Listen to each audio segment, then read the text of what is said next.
Hey guys, this is Drake. I'm Jesse. And in this video, we wanted to show you how we rig our Blackmagic Pocket 6K and 4K cameras. This is probably one of the most asked questions that we get, is how we rig them out. And so we have a pocket here to show you what we use.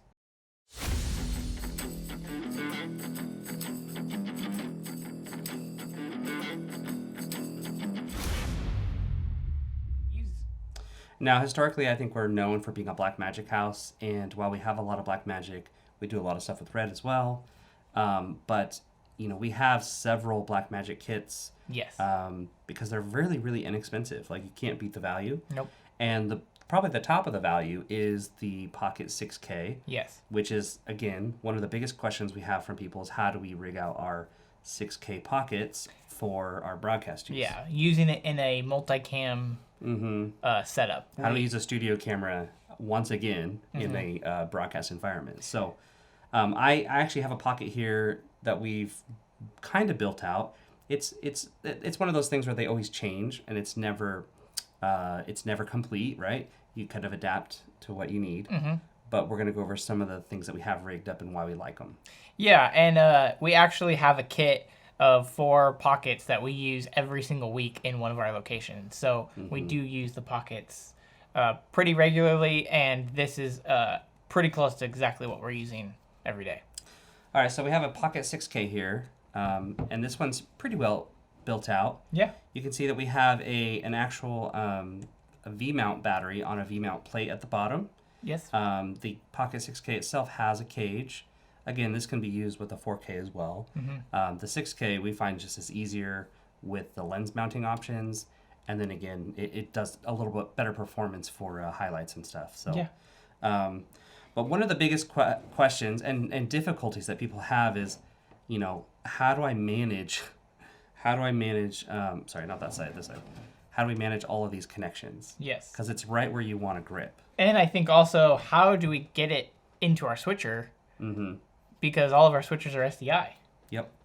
And HDMI doesn't go very far. And so while this does have camera control functionality with the ATEM Mini Pro via HDMI, and now with the new adapters, converters, you can also do SDI to HDMI to the camera. And have camera control on all the other Blackmagic. That's the brand new ones are the 3G microconverters. They have the USB-C port on the box. That's how you know which one is which. Yep. Those do support two-way communication for camera control, which is fantastic. Pretty awesome. Yeah, that's pretty awesome. So imagine this little adapter here is one of those new ones. I don't have the new one yet, but imagine this is the new one. That could really change your workflow. It is the same size and form factor. And what we have rigged up here, this is just in the cage. Little hot shoe slides in. Cold shoe. Yeah. And this mount you can get on Amazon. We'll link it below.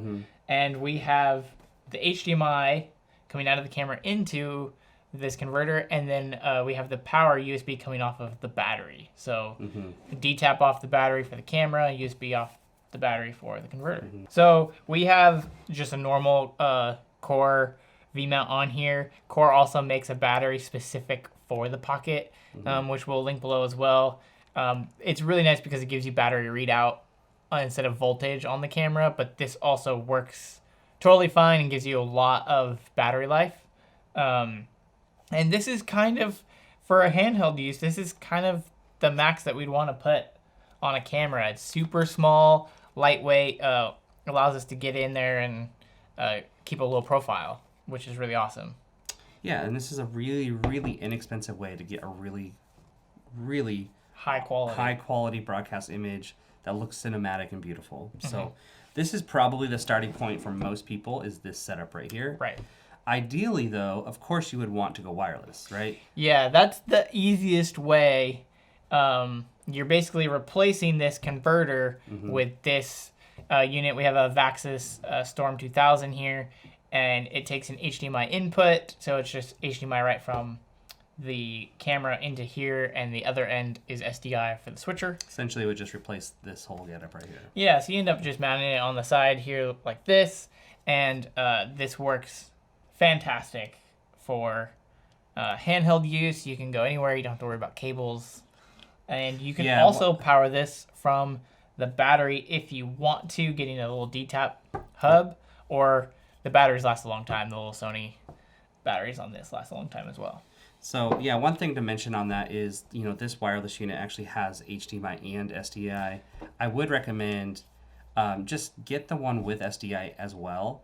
It really just saves you money and hassle in the long run. It's not that much more, and you have all the options. There's nothing I hate more than buying things twice. Yes. And that's just one thing where it doesn't make sense. Just buy a unit that does HDMI and SDI. Yep. And then it'll be useful forever. Mm-hmm.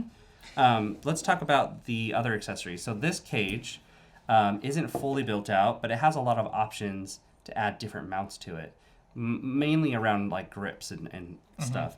This has what they call a NATO rail. That's what they call it, right? Yeah. And it's really cool because it has these little pins, and instead of like a typical rosette that you thread on and secure really tight, this is meant that you can quickly slide accessories on and off toolless, so no tools needed. Yep. But these little bumps are a little protection, so they never slide off.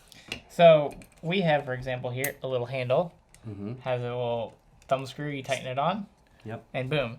There This is slightly larger, but the cool thing about this is Yeah, so this is a grip, so you can just hold it better. it accepts this, which is this is a Samsung T3. But the cool thing is, and there's a lot of accessories for this with the pockets, is it accepts it like a magazine almost. You just slide it right in there, and it locks into place and can record your camera over USB-C right onto this hard drive. So there's not just handles, there's just USB-C mounts if you want to put it on top. But the handle's also a really cool option for that. Yeah. What's really great about this is, let's say you're doing video announcements or something, and you want a quick way to edit. You can grab that drive directly out, and you can do a large capacity drive. Up to 2 terabytes. Up to 2 terabytes. I think it's actually up to 4 now. It might be. They are making these in 4 terabytes now. I don't know if the T7s have been upgraded to work yet on the pockets. As of this video, it hasn't. But it probably will get upgraded at some point. But the nice thing is it's going to be a lot more storage, and it is less than a CFast. Yes, it is significantly less money. This, 1 terabyte costs like $100, $150 or something like that. So it's very cheap and gives you lots of storage. Plug it right into your computer, start editing off of the hard drive. You can even put your project on there, and it's fantastic. Yeah. And if you really, on a budget, trying to get high quality on a budget, that's what this whole thing is about. Just don't even bother with the SD cards. It's either use a CFast or an external drive like that, because the 6K is just not going to ever work on an SD card. It's not reliable. So BRAW 6K on a T5 Samsung SSD. They do make the little mounts where you mount it on top, and this has additional mounting so you can add more accessories. It gets a little cumbersome, and I just wanted a grip that had it in there. I thought that was clean, kept it low profile. If you're a church with just lots of volunteers and camera ops, like the least amount of appendages hanging off your camera is probably a good idea, and less things to break or get broken. So I liked how the drive sinks in real deep, and the connector sinks in real deep, and it's completely free of anyone accidentally bumping it. Yeah, that's really what sold me on this option. So yeah, absolutely. And again, there's loads of more handles and accessories that you can add to this. This is typically what we would use in a live multicam shoot. Yeah, I'm excited about the new adapters, the camera control on this. It's pretty fascinating, and because these use just HDMI, it's just a single in and out. Yep. And while you would still have to have 2 SDIs on the new adapter, at least there's only one HDMI going into the camera. Yeah. So. And SMALLRIG makes a little cable clamp, so I would recommend adding a little cable clamp to the side here that the SDIs would come out and clamp to. That'll really help strain relief, so there's not wear and tear on your connectors here. That's one thing to mention. Like even the power. So for me, I popped one of the covers off. You probably should just not worry about it and just pop it off. I mean, whatever.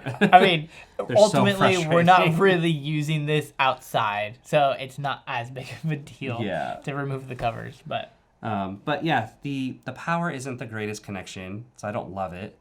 And HDMI is not a great connector, period. So as much as you can protect this whole thing, the better. Strain relief is a must. absolutely. So it'll help preserve your camera. Yep. Yeah, hopefully that was helpful. I mean, that was it. Nothing to it. Yep. We just wanted to show you what our rigs looked like since y'all keep asking about it. So Thanks, guys. hope you like this video.